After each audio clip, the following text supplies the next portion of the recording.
This is the Blue Dog Whisperer episode for July 22nd, 2026. I'm not going to make this a long one. I don't have a guest today, but I've been thinking a little bit about how tribalism is something that we have been dealing with as a species for forever. And perhaps that's why George Washington warned the United States way back in the day about the dangers of political parties, because the founding fathers understood where a house can become divided, as the later President Abraham Lincoln would talk about. I think it's true because in my years of working in politics, what I've often found is that when you put a Republican and a Democrat in the room and they have disagreements, a lot of times it's not civil. I'm not going to pretend that it is, but there will often be less hostility when a Democrat and a Republican argue over an issue rather than a Tea Party Republican versus a moderate Republican arguing over an issue, or a blue dog like myself arguing with a progressive. A lot of times, the danger comes when the disagreement happens within the House, within the party.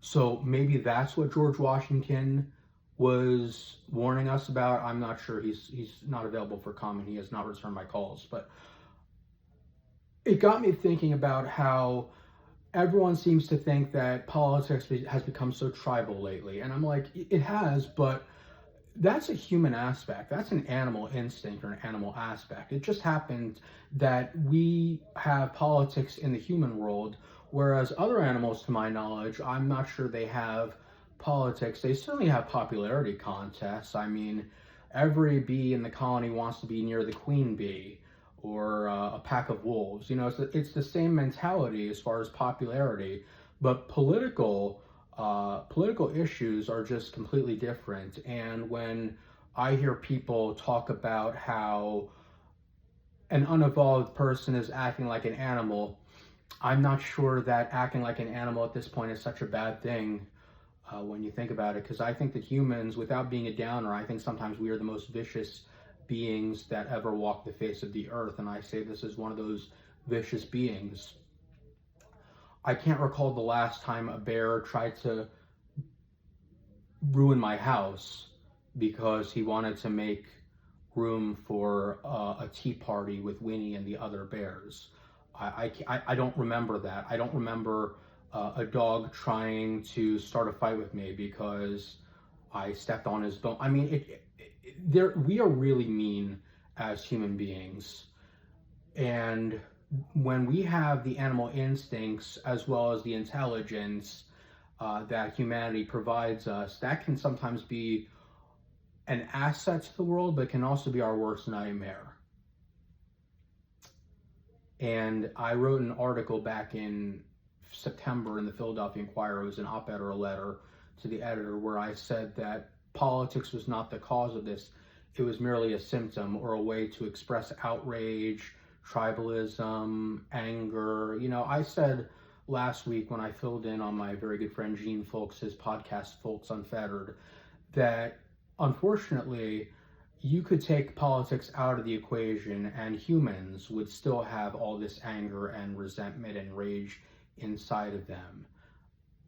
The question is how you fire it off. Now, I do think that humans have brought so much positivity to the world, and there are a lot of animals from other species, I should say, because we are animals, especially after a bottle of tequila. But we are animals through and through. But there are other species whom we have saved. We have literally helped endangered species not become endangered anymore.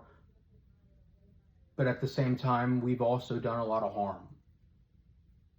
Part of being on this earth is changing it, for the better or for worse. And sometimes you do both.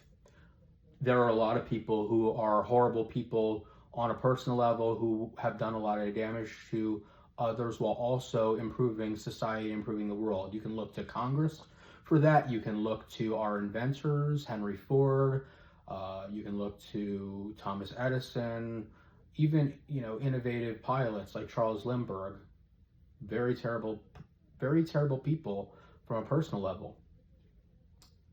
And that's uniquely human. So while we're asking ourselves, how do we bridge the gap? I want to know, bridge the gap between whom? Because I think a lot of humans are on the same page, that we're just angry, resentful, bitter creatures. Now, animals are oftentimes programmed to survive, and they do think ahead. Guinea pigs, for instance, I used to have guinea pigs. They are programmed, because they're often preyed on in the wild. They often hide symptoms of weakness or illness because they don't want to broadcast that information in the event that some other creature tries to eat it. That's why it's important to take your guinea pig to the vet when you have one, because oftentimes when there is something physically wrong with them, they're not going to let you know unless it's very urgent. And even then, sometimes it's a mystery unless you look very closely. But whenever an animal is enjoying themselves one way or another, I'm not sure they're thinking about the future and, oh my God, what if this goes wrong? I'm not so sure they're thinking about that. Whereas me, I could be with my family and I'm worrying about, how am I going to pay my bills, or what happens if I don't achieve my ambitions in life. So, I mean, when we call people animals, I'm not sure. I mean, it is an insult because we mean it as an insult, but if people acted more like animals, I'm not so sure that would be a bad thing. Because we are in a very divided time.